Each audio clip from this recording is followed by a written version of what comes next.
समझ जाइए, वेरिएबल क्या होता है, एक टाइप ऑफ कंटेनर है। कंटेनर किसको बोलते हैं, जिसके अंदर हम डेटा को स्टोर कर रहे हैं।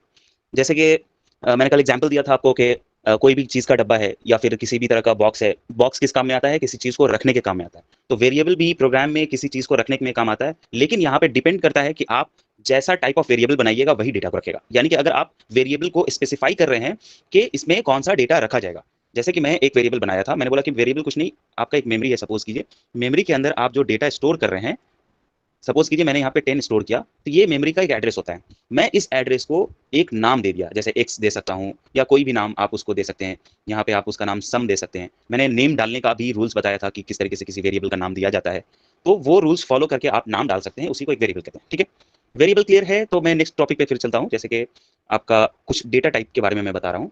आज हम जैसे आपको बता रहे थे, कल मैंने बताया था कुछ कॉन्स्टेंट होते हैं। कॉन्स्टेंट आपको बताया था, 3 तरह के मैंने कुछ कॉन्स्टेंट बताया था। एक बताया था character, character integer, character integer and real, literals बोल सकते हैं, रियल कांस्टेंट बोल सकते हैं इसको। तो कैरेक्टर क्या है ना, ये सारा एक लिटरल्स है जो आप इसके बेसिस पे कोई भी डेटा को स्टोर कर सकते हैं। तो कैरेक्टर को मैं कोई भी कैरेक्टर अगर मैं प्रोग्राम में ले रहा हूँ, सपोज कीजिए 1 है, तो ये सिंगल कोट में आएगा। और कैरेक्टर मैंने बताया था हमेशा एक ही कैरेक्टर एट अ टाइम आ सकता है। जैसे ए है या कोई बी है, तो ये एट अ टाइम एक ही कैरेक्टर एक साथ आ सकता है। एक एक बार में 2 कैरेक्टर 3 कैरेक्टर नहीं आ सकता। इंटीजर का मैंने कुछ लिमिट बताया था कि वो इंटीजर -3 7 समथिंग था, मैं रेंज भूल रहा हूँ, से लेकर के एक लिमिट है, उसके अंदर ही आप कोई इंटीजर रख सकते हैं। तो वो इंटीजर का लिमिट था। रियल कांस्टेंट यानी कि एक ऐसा नंबर जिसके पास पॉइंट वैल्यू भी हो, जैसे कि 45.6 वगैरह, तो ये फ्रैक्शनल वैल्यू के साथ आता है। ठीक है, तो मैंने ये सारी चीज़ें। कीवर्ड्स, कीवर्ड्स क्या होते हैं? Keywords are the reserve word in a program. ठीक है, रिजर्व वर्ड है यानी कि जिसका कुछ it has a special meaning. आप लिख सकते हैं इस तरह से, it has a special meaning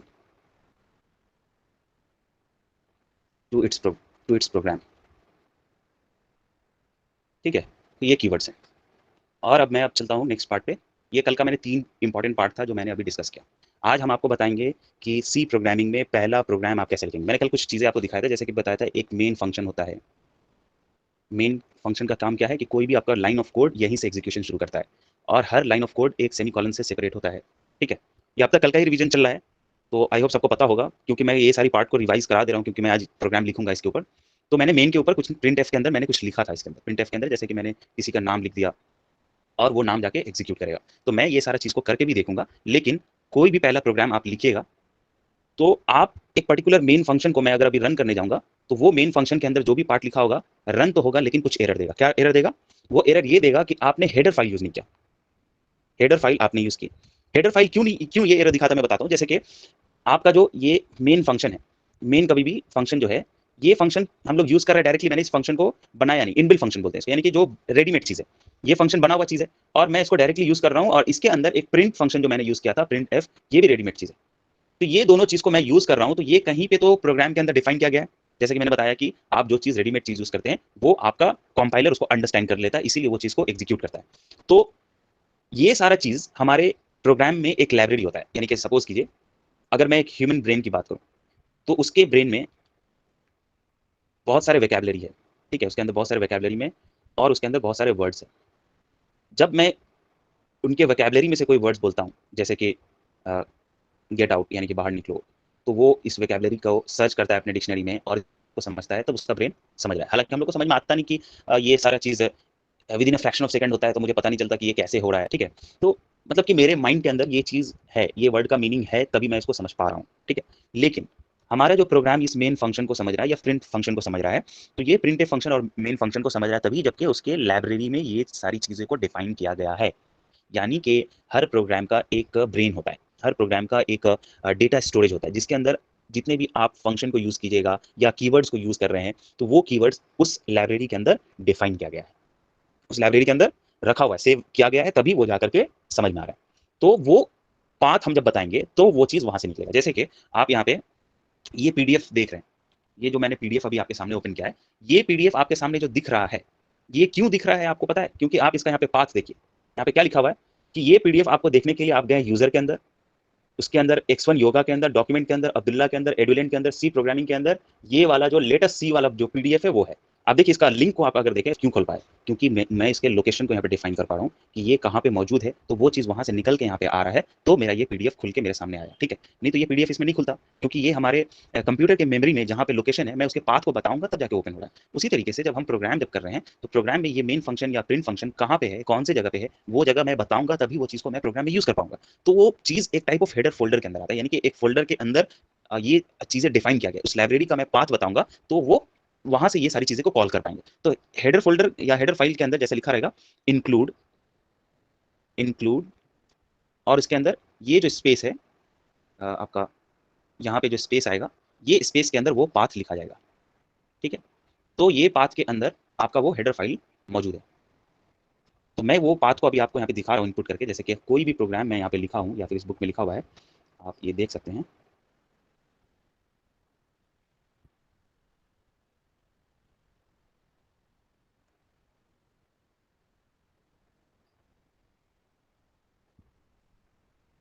यहाँ देखिए इंक्लूड लिखा है। इंक्लूड क्या है? इंक्लूड एक कीवर्ड है। कीवर्ड वाले पार्ट में आप जाके इसको चेक कीजिए, कीवर्ड में ये इंक्लूड होगा। इंक्लूड क्या करता है? किसी चीज़ को लाने में हेल्प करता है, यानी कि आपका जो स्टूडियो डॉट एच, एच का मतलब होता है, ये एक्सटेंशन है, एच डॉट एच मतलब हेडर हो रहा है। यहाँ पे हेडर का जैसे कि हम लिखते हैं dot PDF, dot PNG, dot JPG, ये एक्सटेंशन है। उसी तरीके से मेरा जो भी यहाँ पे हेडर फाइल आएगा, वो हेडर फाइल को एक्सटेंशन में यहाँ पे डॉट एच लिखा जाता है। तो मेरा जो ये मेन फंक्शन या प्रिंट फंक्शन है, स्कैनफ फंक्शन है, वो स्टूडियो डॉट एच के अंदर मौजूद है। ठीक है, तो इसको मैं जब किसी भी प्रोग्राम में जब मैं हैश इंक्लूड और इसके अंदर मैं वो हेडर फाइल डालूंगा, तो जाके वो चीज़ इंक्लूड हो जाएगा हमारे प्रोग्राम में। तो यहाँ पे आप देख पा रहे हैं कि ये जो चीज़ें आपको लिखी हुई है, ये एक सिंपल सा कोड है जिसको हम अभी करेंगे। ये थोड़ा सा प्रिंट एफ के बारे में पढ़ लें, उसके बाद में ये वाला कोड पे आएंगे। तो मैं इसको प्रैक्टिकली भी करके दिखा दे रहा हूँ आपको, ये कैसा दिखता है। मैं जो कल कोड किया था उसको भी मैं आज प्रैक्टिकली करके दिखा रहा हूँ, ताकि आपको समझ में आ जाए कि एरर्स कहाँ पे है, एरर कैसे फाइंड किया जाता है। उसके लिए मैं यहाँ पे आ जाता हूँ।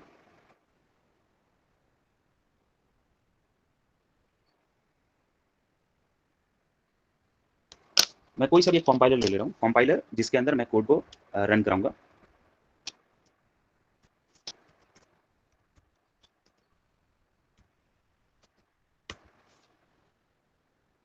देखिए, आप लोग कोड लिखिएगा अपने अपने कंप्यूटर में, तो हो सकता है आप बहुत सारे लोगों को देखे होंगे कि वो लोग कोड लिखते हैं तो अ, कोई पर्टिकुलर सॉफ्टवेयर यूज़ करते हैं। मैं यहाँ पे सॉफ्टवेयर में आपको कोई भी कोड लिख के नहीं दिखा रहा हूँ, इसलिए क्योंकि बहुत सारे लोग के पास कंप्यूटर नहीं है, लेकिन वो सी प्रोग्रामिंग सीख रहे हैं, तो उसको टेंशन लेने की बात नहीं है। आप अपने मोबाइल में वेबसाइट खोलिएगा, यहाँ पे ऑनलाइन जीसीडी कंपाइलर है, इसको सर्च मारिएगा, आप यहाँ पे आकर के ईजिली कोड लिख सकते हैं। आपको ज़्यादा कुछ नहीं, यहाँ पे ये सेक्शन देख रहे हैं, यहाँ पे लैंग्वेज लिखा हुआ राइट हैंड साइड में। यहाँ लैंग्वेज में आप जाके बहुत सारे लैंग्वेज है, सी, सी प्लस प्लस है, जावा है, पाइथन है, पीएचपी है। आप जो लैंग्वेज अभी सीख रहे हैं वो लैंग्वेज को क्लिक कर लीजिएगा, और यहाँ पे देखिए रेडीमेड टेम्पलेट आपको मिल गया है। जैसे कि यहाँ पे हेडर फाइल ये वाला आपको देना मस्ट है, हर प्रोग्राम के शुरू में ये वाला हेडर फाइल देना पड़ता है। ये सपोज कीजिए कोई भी प्रोग्रामिंग लिखिएगा तो ये हेडिंग देना पड़ेगा आपको।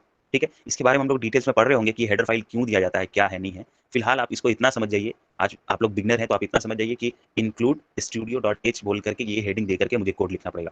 बाद बाकी जो ये सारा ऊपर में जो चीज़ लिखा है, इसको कमेंट बोलते हैं। मैं इसके बारे में नेक्स्ट टॉपिक पे आ रहा हूँ। पहले मैं कल का जो मैंने कोड लिखा था उसको मैं एग्जीक्यूट करता हूँ। पहले मैं एग्जीक्यूट करूँगा बिना हेडर फाइल के, और मैंने कल जैसा कोड लिखा था वैसा ही मैं लिखूंगा, और इसके अंदर मैं ये सारी चीज़ें नहीं लिखूंगा। कल मैंने बहुत सिंपल सा 2 लाइन का प्रोग्राम लिखा था, और उसके अंदर मैंने इसके अंदर अपना नाम लिख दिया था डबल कोट के अंदर, और एग्जीक्यूट किया था। तो मैं आज भी इसके अंदर नाम लिख दे रहा हूँ, कोई सा भी नाम लिख दिया, और मैं इसको रन करूँगा, तो ये रन होगा यहाँ पे। यहाँ देखिए ये रन हुआ। तो देखिए यहाँ पे प्रिंट एफ में मेरा तो कोड एग्जीक्यूट कर गया। यहाँ पे आप देख पा रहे होंगे कि मेरा कोड यहाँ पे एग्जीक्यूट किया है, जिसको मैंने हाईलाइट किया उसको आप देखिए, यहाँ पे मेरा नाम लिख कर आ गया है। लेकिन यहाँ पे वार्निंग दिया है, यहाँ पे बहुत सारे एरर्स को इंडिकेट किया है कि मेन फंक्शन में एरर दिया है। फिर उसके बाद आप एक देखिएगा, यहाँ देखिए hash include studio dot H नहीं दिया है। ये सारी चीज़ें को उसने इंडिकेट किया कि आपको ये सारी चीज़ें देनी चाहिए थी, मैंने नहीं दिया। तो अब जब मैं यहाँ पे हेडर फाइल दे रहा हूँ, हेडर फाइल के लिए हैशटैग दीजिएगा, इंक्लूड लिखिएगा, इंक्लूड stdio.h लिखिएगा। आप इसको अपने नोट्स में मेंशन कर लीजिए क्या लिखना है।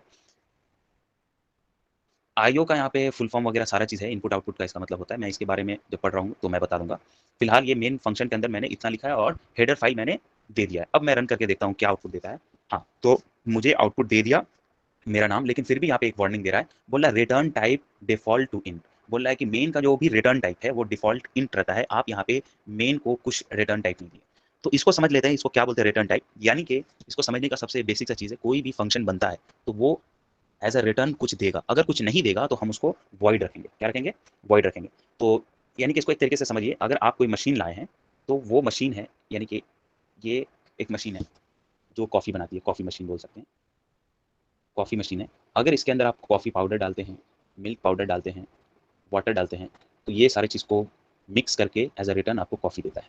तो ये फंक्शन हो गया एक तरीके का, यानी कि ये मशीन क्या कर रहा है, एक टाइप ऑफ फंक्शन प्ले कर रहा है। तो वो आपको आउटपुट में बना बनाया कॉफ़ी दे रहा है, ठीक है? या कॉफ़ी बोलिए या टी बोलिए, आपको बना बनाया कॉफ़ी या टी दे रहा है। तो इसका रिटर्न टाइप क्या है? कॉफ़ी देना। इसका काम क्या है? रिटर्न में कॉफ़ी देना।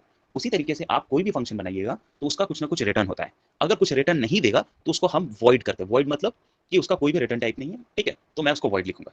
तो अभी मैं इसको यहाँ पे मैंने इससे कुछ भी रिटर्न में नहीं लिया, तो मैं इसको यहाँ पे, ये मुझे रिटर्न में जैसे कुछ नहीं ले रहा हूँ मेन मेथड से, तो मैं इसको वॉइड कर दे रहा हूँ। वॉइड करके अगर मैं रन करता हूँ तो देखिए प्रोग्राम क्या है, कुछ भी एरर नहीं हुआ और सक्सेसफुली मेरा चीज़ को आपने यहाँ देख रहे होंगे कि जो मैंने चीज़ लिखा था वो आउटपुट दे दिया, ठीक है?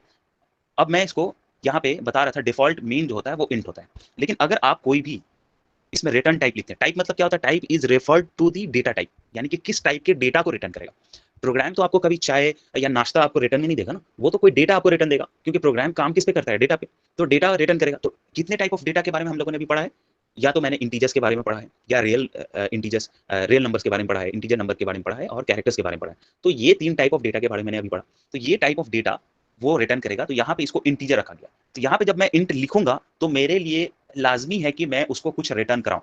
तो मैं यहाँ पे रिटर्न बोल के एक कीवर्ड है जो मैं लिखूंगा, और यहाँ पे मैं 0 लिख दे रहा हूँ, रिटर्न 0। तो अब ये जब भी प्रोग्राम एग्जीक्यूट करेगा मेरा नाम, यानी कि ये नाम अगर एग्जीक्यूट करता है तो साथ में वो रिटर्न में हमको 0 देगा। तो इसको एग्जीक्यूट कर रहे हैं, रन करके देख रहे हैं, तो यहाँ पे मेरा नाम एग्जीक्यूट किया और बता रहा है program finished with exit code 0। तो ये एग्जिट कोड 0 दिखाता है, इसका मतलब कि मेरे प्रोग्राम में एक भी एरर नहीं है, 0 एरर। और बोल रहा है अगर एंटर मारिए और वापस से आप कंसोल में पहुंच जाइए। तो आप इसको वॉइड भी रख सकते हैं, इंट भी रख सकते हैं। फिलहाल इतना समझ जाइए, बाय डिफॉल्ट मेन फंक्शन को इंट रखा गया है, इसीलिए हम लोग यहाँ पे इंट मेन लिखेंगे और रिटर्न कीवर्ड यूज करेंगे, तब जाके ये चीज को रिटर्न करेगा। अच्छा, अगर मैं इसको रिटर्न की जगह पे 1 लिखता तो क्या होता? चलिए इसको भी करके दिखा देता हूँ। जब मैंने यहाँ पे रिटर्न 1 लिखा तो देखिए program finished with exit code 1। तो 1 मतलब यहाँ पे ये दिखा रहा है कि आपका जो भी कोड था, रिटर्न अगर 1 लिखिएगा तो वो रिटर्न में आपको 1 देगा, 0 लिखिएगा तो वहाँ पे 0 देगा। बाय डिफॉल्ट हर लोग वहाँ पे 0 लिखते हैं, क्योंकि वो देखना चाहते हैं कि कोई भी एरर वहाँ पे नहीं आया, तो वो सक्सेसफुली 0 रिटर्न करेगा। इस हालांकि 1 और 0 इसीलिए लोग देते हैं, बेसिकली आप बाइनरी के हिसाब से देखें तो उसमें 0 बनाता है, और 1 का मतलब होता है ट्रू और 0 का मतलब होता है फॉल्स, यानी कि कोई एरर नहीं है, उसके लिए हम लोग यहाँ पे 0 देते हैं। अगर मैं कोई और नंबर दूँ तो आप नंबर दे के देख लीजिए, उसको रन करेंगे तो वहाँ पे वो एग्जीक्यूट करते वक्त भी वो नंबर दे देगा, जैसे कि यहाँ पे 13 दे रहा है। तो रिटर्न टाइप का यही काम है कि कोई चीज़ आप कोई डेटा उस मेन फंक्शन के थ्रू रिटर्न करा सकते हैं, ठीक है? बेसिक सा चीज़ ये समझ में आया? तो हमने यहाँ पे प्रिंट एफ को पढ़ा। मेरा जो आज का क्लास है वो प्रिंट एफ के बारे में था, तो मैंने प्रिंट एफ के थ्रू आपको एग्जीक्यूट करके दिखाया है, ठीक है? तो मैंने यहाँ पे सिर्फ एक चीज़ को रिटर्न किया है। क्या मैं यहाँ पे और भी चीज़ों को रिटर्न कर सकता हूँ? यानी कि और भी कोई चीज़ यहाँ पे मैं लिखूँ तो वो एग्जीक्यूट करेगा? हाँ, क्यों नहीं करेगा? अगर मैं इसके अंदर कुछ और भी लिखता हूँ तो उसको भी मैं रिटर्न कराऊंगा तो वो रिटर्न कर जाएगा, जैसे कि मैंने यहाँ पे लिखा और वो सारा exactly same to same execute किया है। लेकिन मैं चाहता हूँ बहुत सारे लाइन को एग्जीक्यूट करना, बहुत सारे नंबर्स को एग्जीक्यूट करना, तो क्या होगा? अगर आप यहाँ पे कोई नंबर देते हैं, जैसे कि मैं यहाँ पे कोई नंबर दे दिया, सॉरी ऊपर में नहीं देना था, यहाँ पे मैंने कोई नंबर दे दिया और उसको रन किया, तो डबल कोट के अंदर जो चीज़ रहेगा वो नंबर तो एग्जीक्यूट कर जाएगा, क्योंकि डबल कोट में मैंने क्या बोला था, डबल कोट को एज ए स्ट्रिंग वो लेके चलता है। स्ट्रिंग मतलब मैंने ये कहा था कि कॉम्बिनेशन ऑफ कैरेक्टर्स को हम स्ट्रिंग कह रहे हैं। तो कॉम्बिनेशन ऑफ कैरेक्टर 7 भी तो एक कैरेक्टर है, 6 भी तो एक कैरेक्टर है, कैरेक्टर में कुछ भी आ सकता है। मैं इसके अंदर अल्फाबेट्स भी डाल रहा हूँ और इसको रन करूंगा तो देखिए अल्फाबेट्स भी जाकर के यहाँ पे रन हो रहा है। तो मैंने जो भी चीज़ यहाँ पे डालना है, चाहे वो वर्ड है, सेंटेंस है, कोई भी तरह का सिंबल्स है, मैं यहाँ पे सिंबल्स भी डाल के आपको दिखा दे रहा हूँ। जैसे कि मैंने एट द रेट हैशटैग वगैरह मैंने डाल दिया डबल कोट्स के अंदर, और उसके बाद मैं इसको एग्जीक्यूट कर रहा हूँ तो देखिए यहाँ पे एट द रेट हैशटैग और डॉलर का साइन भी यहाँ पे आ रहा है। क्यों आ रहा है? क्योंकि ये सारा कैरेक्टर है इसीलिए। लेकिन ये एज अ स्ट्रिंग उसको आउटपुट दे रहा है, यानी कि वो कैरेक्टर समझ के उसको आउटपुट दे रहा है, बल्कि उसको इंटीजर समझ के नहीं दे रहा। लेकिन अगर मैं इसके अंदर इंटीजर रखता हूँ, जैसे कि मैंने कल बताया था कि एक्स के अंदर आपका 5 वैल्यू या 58 डालना हो, तो मैं यहाँ पे जैसे कि एक मैं इंट लिखा और यहाँ पे मैं एक्स लिख दिया, सेमीकोलन में हर लाइन में देखिए दे रहा हूं, क्योंकि जहां पे मेरा एक स्टेटमेंट कंप्लीट होता है हमको सेमीकोलन से बंद किया जाता है। आप इसको यूं समझिए कि आप जब कोई भी सेंटेंस लिखते हैं, जैसे कि I am a good student, जैसे कोई लिख रहा है, तो लास्ट में एक फुल स्टॉप देता है ना, तो जिस आप कोई भी सेंटेंस में एक फुल स्टॉप देते हैं, उसी तरीके से आप समझ जाइए कि यहाँ पे फुल स्टॉप की जगह पे हम लोग सेमीकोलन दे रहे हैं, ठीक है? यहाँ तक समझ में आ रहा है आप लोगों को? जी, आप चैट अस्सलाम बॉक्स में वालेकुम। रिप्लाई कर सकते हैं। जी, जी, बोलिए। देखिए, मेरा मेन मकसद है आपको टाइम दे रहा हूँ, तो आप इसको समझ के पढ़िए, अगर कुछ नहीं समझ में आ रहा है तो ज़रूर पूछिए।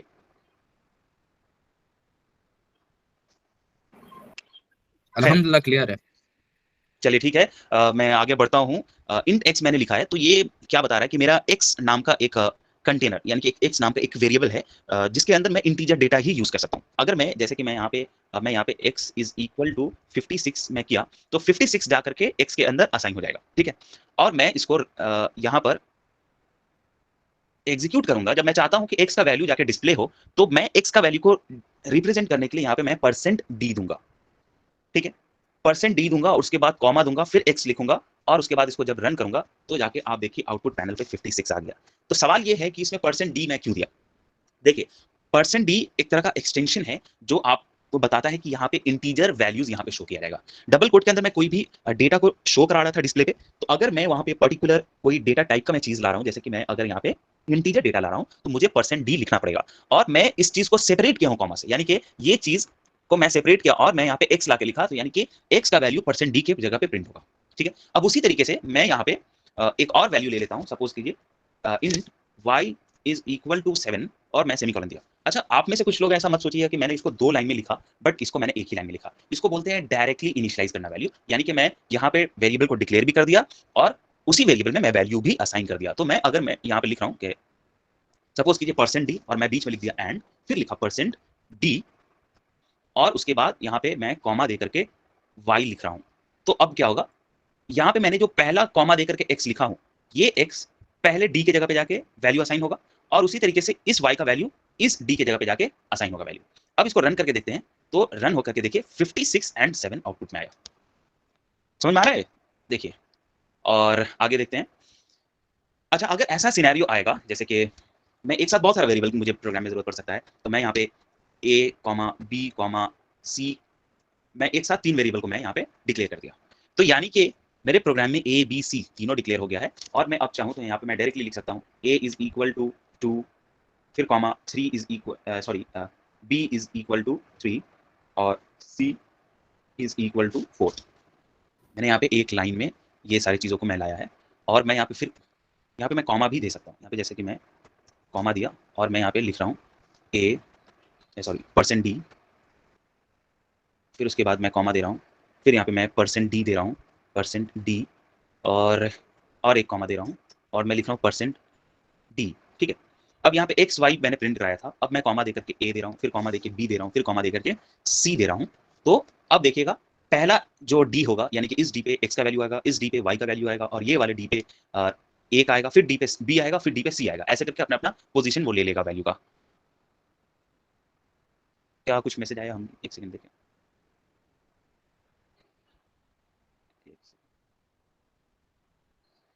सबलाइन वर्सेस वीएस कोड का यूज कर सकते हैं। देखिए, वीएस कोड पे भी आप सी प्रोग्रामिंग कर सकते हैं, सबलाइन पे भी कर सकते हैं, कोई प्रॉब्लम नहीं है। आप जो भी आप यूज़ करना चाहें कर सकते हैं। और उसके बाद सर, इफ़ हम लोग डायरेक्ट वेरिएबल लिखते तो एरर शो करेगा क्या? जी, अगर आप डायरेक्टली वेरिएबल लीजिएगा। अब ऑडियो मतलब आप लोग को मैंने परमिशन दिया है कि माइक ऑन करके बोल सकते हैं, क्योंकि मैं ये स्क्रीन से दूसरे स्क्रीन पे हूँ, तो मुझे डिफ़िकल्ट हो सकता है बार-बार यहाँ पे आने में। आप डायरेक्टली माइक ऑन करके मुझे बोल दीजिएगा। हाँ, तो अगर आप चाहते हैं कि मैं बिना इंट लिखे ए इज इक्वल टू एक्स करूंगा, तो वो एरर देगा। मैं करके दिखा दे रहा हूँ, वो एरर मैं आपको करके ही दिखा दूंगा, तो आपको समझ में आएगा। फिलहाल मैं इस कोड को रन करता हूँ और देखता हूँ क्या आता है आउटपुट। देखिए, 56 आया। 56 आया, किसका वैल्यू है? एक्स का वैल्यू। यहाँ पे एक्स का वैल्यू जो था वो आया। फिर उसके बाद एंड लिखा था तो एंड लिख दिया। फिर उसके बाद यहाँ पे डी का वैल्यू, वाई का वैल्यू क्या था? वाई का वैल्यू 7 था, वो आ गया। ए का वैल्यू जो था वो फिर 2 है, फिर 3 है, फिर 4 है, ऐसे करके वैल्यूज को प्रिंट किया गया है। ठीक है? हाँ, जैसे कि आपका सवाल ये है, मैं यहाँ पे इसको इरेज कर रहा हूँ फिलहाल, और रिटर्न को 13 नहीं 0 ही कर देता हूँ। और मैं ये सारे वेरिएबल को डायरेक्टली हटा के मैं यहाँ पे सपोज कीजिए b इज इक्वल टू मैं 5 डाल रहा हूँ, तो वो एरर देगा। देखिए, रन किया मैं, तो देखिए यहाँ पे क्या दिखाया एरर में, b में अनडिक्लेयर्ड बता रहा है, first use in this function. तो b को क्या बताया? अनडिक्लेयर्ड बताया, क्योंकि इसको डिक्लेयर मान ही नहीं रहा। ठीक है? और दूसरा क्या बता रहा है यहाँ पे एरो दे करके कि आपने सेमीकोलन नहीं यूज किया, एक्सपेक्टेड। यहाँ पे बोल रहा है कि सेमीकोलन एक्सपेक्टेड है, आपको यहाँ पे सेमीकोलन देना चाहिए था। काफी छोटा दिख रहा है, तो मैं इसको स्क्रीन को थोड़ा ऊपर ले ले रहा हूँ। देखिए, तो 2 एरर बताया, यानी कि आपने यहाँ पे सेमीकोलन नहीं यूज किया। प्रिंट एफ में कुछ एरर नहीं है। प्रिंटफ में मैंने एक सेमीकोलन दिया है या नहीं? हाँ, दिया है, तो उसमें कोई एरर नहीं। तो जैसे कि मैं यहाँ पे बोला कि पहले ये डिक्लेयर ही नहीं हो पाया क्योंकि उसको समझ में नहीं आया कि कौन सा ये डेटा टाइप है, और यहाँ पे सेमीकोलन वो एक्सपेक्ट कर रहा है। और अब मैं रन करता हूँ तो यहाँ पे प्रिंट एफ में एरर दे रहा है, बोल रहा है प्रिंट एफ मैंने यूज किया लेकिन उसमें कुछ मिसिंग है, वो है डबल कोट्स। अब मैं इसे रन करता हूँ तो देख रहा है, हाँ यहाँ पे बोल रहा है कि हमने तो इसे डिक्लेयर कर दिया है लेकिन इसमें कुछ मैंने वैल्यूज नहीं दिया है, तो वैल्यूज में फिर से इसको %d दे दिया और मैं यहाँ पे कॉमा दे करके b लिखता हूँ तो ये फिर रन कर जाएगा। हाँ ठीक है, तो 5 रन कर गया। तो फिलहाल मैं यहाँ पे इंटीजर्स को यूज करना सीखा, इंटीजर्स को प्रिंट करना सीख लिया, ठीक है। अब सवाल ये है कि मैंने b में जो अभी 5 को असाइन किया है, क्या मैं b के जगह पे b में 5 की जगह मैं कुछ और असाइन करना चाहूँ तो कर सकता हूँ? तो कर सकते हैं, जैसे कि मैं b इज इक्वल टू 10 कर दिया तो अब क्या होगा? b इज इक्वल टू 10 कर दिया तो क्या होगा? कोई प्रॉब्लम नहीं है, मैंने आपको कल भी समझाया था कि जब मैं एक वैल्यू के अंदर, जैसे कि सपोज कीजिए इसको मैं रब कर दे रहा हूँ,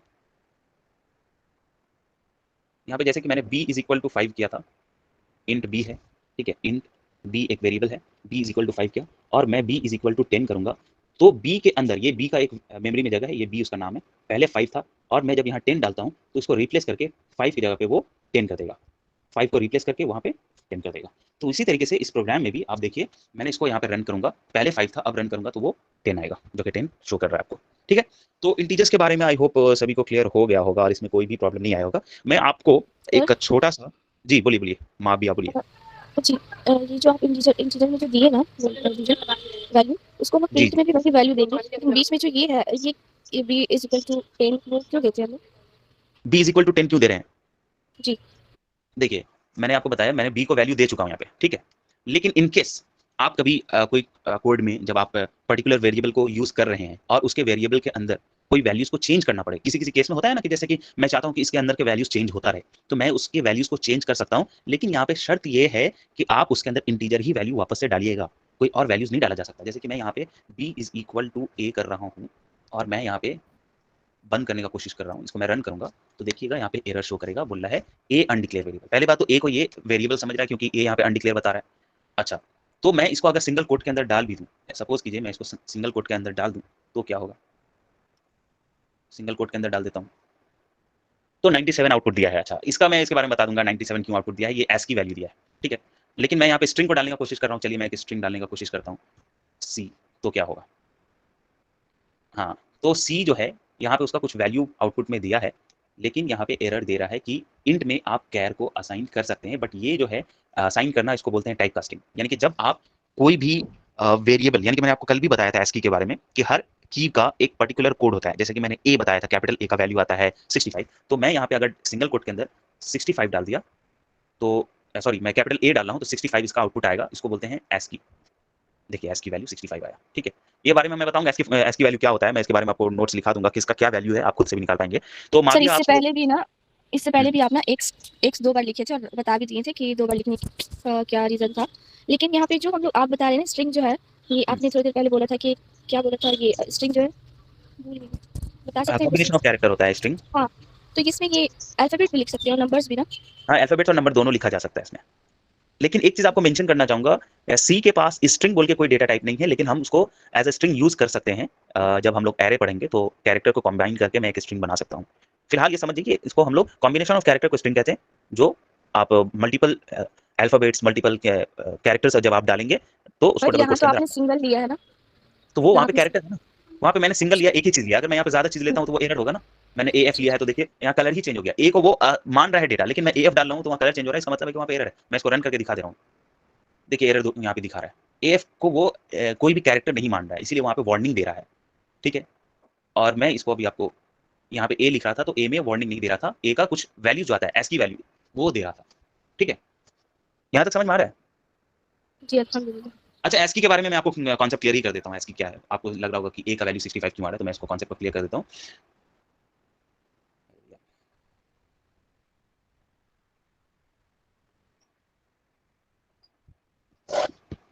देखिए यहाँ पे एस्की क्या होता है, एस्की, एस्की का फुल फॉर्म है American standard code for information interchange, interchange, ठीक है। ऐसा थोड़ा हैंड राइटिंग मेरा इस पे नहीं बनता है, ठीक है। तो ये है एस्की का फुल फॉर्म। अच्छा, एस्की आपको एक तरीके से समझिए, एस्की क्या है ना कि आपके आप देख रहे हैं लैंग्वेजेस बहुत सारे हैं, हिंदी इंग्लिश वगैरह बहुत सारे हैं, तो सब में अलग अलग टाइप के कैरेक्टर्स को यूज़ किया जाता है। तो जितने भी कैरेक्टर्स होते हैं कंप्यूटर के लिए वो सारा एक नंबर होता है। आप कोई भी कैरेक्टर्स ले लीजिए, हर कैरेक्टर्स को कंप्यूटर वो एक नंबर की तरह उसको समझता है। तो हर नंबर का एक पर्टिकुलर कोड है। जैसे कि मैंने अभी आपको बताया था कि यहाँ पे ए जब आप लिख रहे थे तो वो 65 आ रहा था, तो ये 65 इंटीजर नंबर है, तो इस 65 को वो बाइनरी में समझेगा। यानी कि कंप्यूटर ना सारा चीज नंबर्स के फॉर्म में समझता है, तो 65 का जो बाइनरी नंबर होगा वो कंप्यूटर्स को समझेगा। उसी तरीके से मैंने स्मॉल ए के बारे में बताया था, स्मॉल ए 97 होता है, तो 97 का जो बाइनरी होगा वो कंप्यूटर को समझ में आएगा। ठीक है, तो यही American standard code of information change, ये एक टाइप ऑफ ऑर्गेनाइजेशन आया जो हर कैरेक्टर्स का एक पर्टिकुलर वैल्यू सेट कर दिया गया और वो वैल्यूज के हिसाब से कंप्यूटर्स को अंडरस्टैंड करता है। ठीक है, एस की ये है। अब आपको मैं इसका, मैं जैसे कि एग्जांपल लो, अगर मैं बोलूं कैपिटल एफ का क्या वैल्यू आएगा, तो कैपिटल एफ का वैल्यू क्या होगा आप को याद करने की जरूरत नहीं। अगर कैपिटल ए का याद है तो कैपिटल एफ का भी निकल सकता है। आप काउंट कर सकते हैं, जैसे कि ए आता है, फिर बी है, फिर सी, डी, ई, एफ।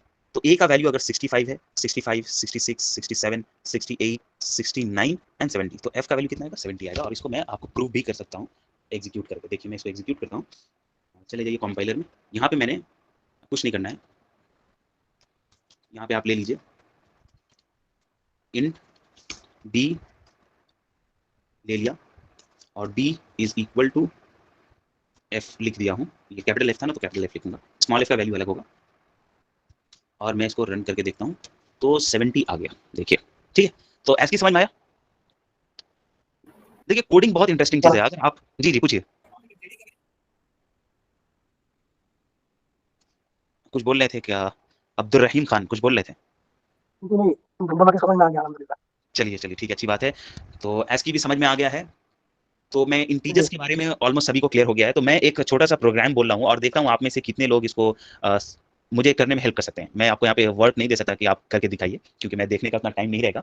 मैं आपको बोलता हूँ जैसे कि एक प्रोग्राम है, सपोज कीजिए मैं आपको प्रोग्राम बोल रहा हूँ। एक क्वेश्चन ये है कि अ, लिखा हुआ है write a program to find the sum of 95 plus 5। तो इसको आप कैसे निकालिएगा? आपको ये क्वेश्चन दिया गया है और ये क्वेश्चन को आपको सॉल्व करना है प्रोग्राम के थ्रू। तो आप कैसे करेंगे? आप हेल्प कीजिए, आप में से कोई भी हेल्प कर सकता है मुझे।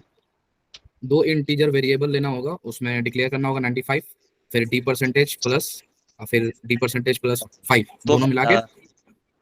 तो मिस्टर अबरार आप मुझे धीरे धीरे गाइड कीजिए। जैसे कि G D is equal to, आपने जैसे मैंने एक वेरिएबल लिया 95, 95।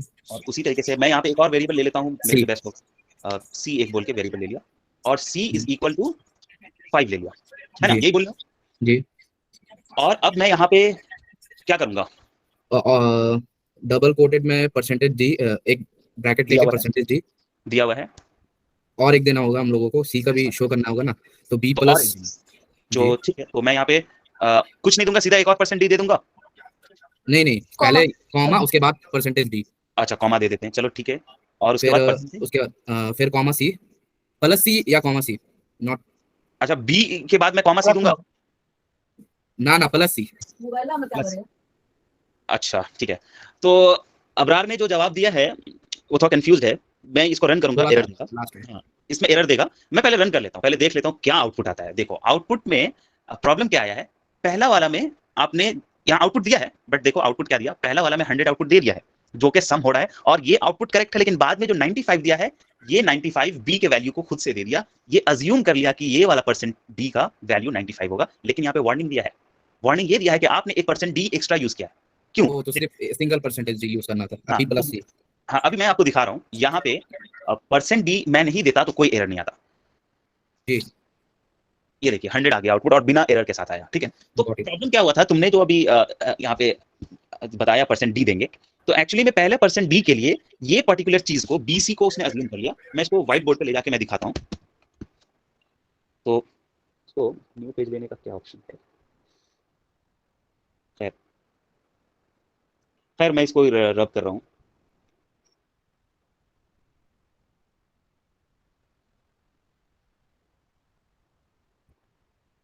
ठीक है, कोड के अंदर लिखा हुआ था कि जैसे कि एक था इंट बी फिर कॉमा फिर सी था, सॉरी एक साथ दो सेम नाम का वेरिएबल भी नहीं हो सकता, ये भी एरर हो जाएगा। तो बी इज इक्वल टू 95 और सी इज इक्वल टू 5 था।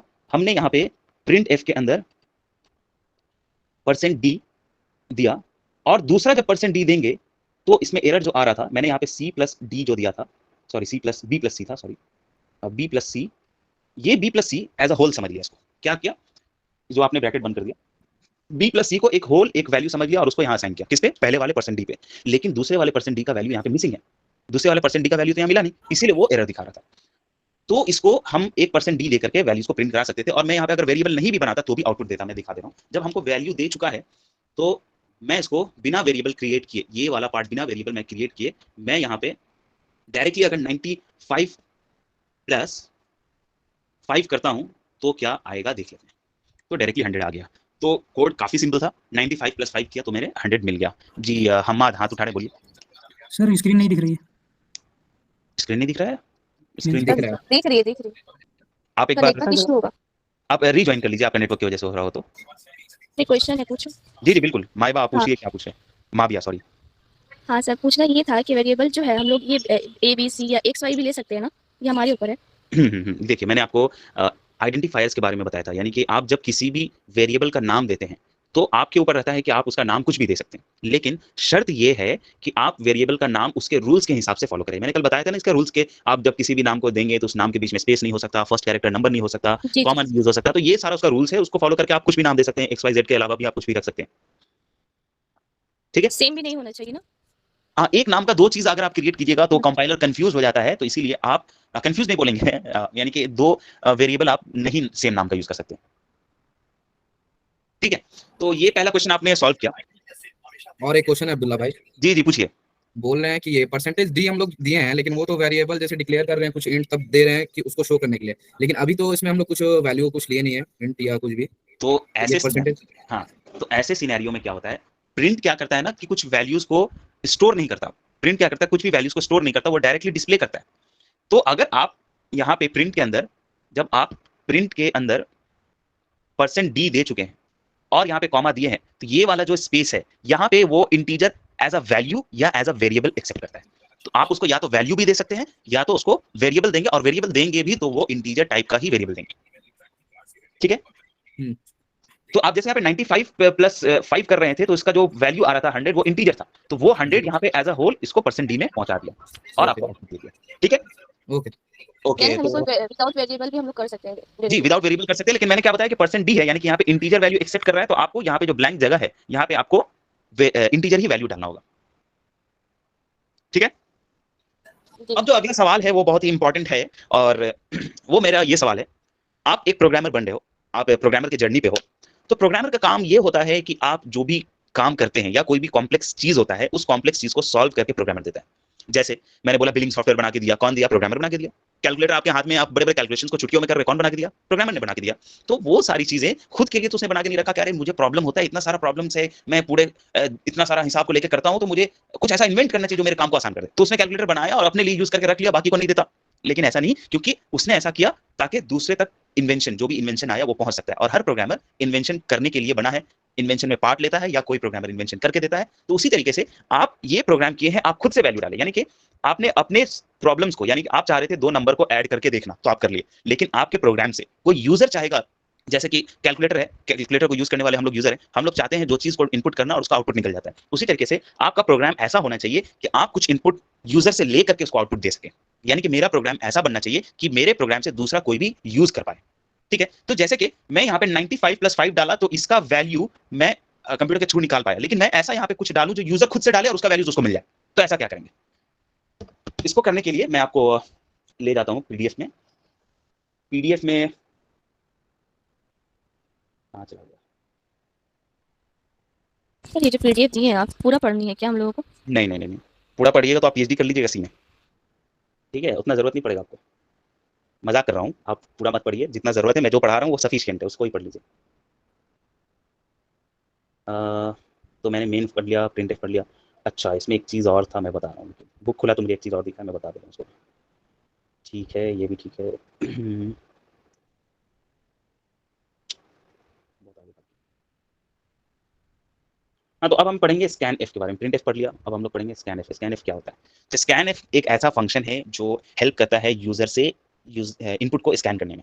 तो मैंने जैसे बोला ना कि आप यूजर से इनपुट लीजिएगा तो कैसे लीजिएगा, तो उसका सिंपल सा यूज है, आप स्कैन एफ अपने प्रोग्राम में यूज कीजिएगा तो वो इनपुट को स्कैन कर सकता है। तो स्कैन एफ यूज किस तरीके से हो रहा है, जैसे कि यहाँ देखिए मेरा एक प्रोग्राम है जिसमें ऑब्वियसली हेडर फाइल लिखा हुआ है, मेन फंक्शन है, एक नंबर बनाया गया है इंट नम, और उसके बाद मैंने प्रिंट एफ में क्या लिखा है कि एंटर अ नंबर। मैं यूजर को बोल रहा हूँ कि आप एक नंबर डालिए, और उसके बाद मैं उस नंबर को स्कैन कर रहा हूँ स्कैन एफ के थ्रू। तो जब वो नंबर डालेगा तो नंबर क्या होगा, इंटीजर में। तो इंटीजर में होगा तो मैं यहाँ पे %d दिया, %d डबल कोट के अंदर %d है, और मैं यहाँ पे जैसे वैल्यूज प्रिंट करने के लिए वैल्यूज डाल रहा था, अब यहाँ पे वैल्यूज असाइन करने के लिए डाल रहा हूँ, तो मैं एंड यूज करूंगा। अच्छा, ये एंड जो है, ये एंड ऑपरेटर, ये एक्चुअली में ये वाला एंड नहीं, जोड़ने वाला एंड नहीं, ये सिंगल एंड आ रहा है। अच्छा, ये एंड को मैं डबल एंड से कंप्यूटर में डिनोट करता हूँ, ठीक है। लेकिन ये वाला जो एंड है, ये होता है वैल्यूज को असाइन करने में हेल्प करता है, यानी कि आप जो यहाँ पे वैल्यूज इनपुट कीजिएगा वो मेमोरी एलोकेट करने में हेल्प करता है।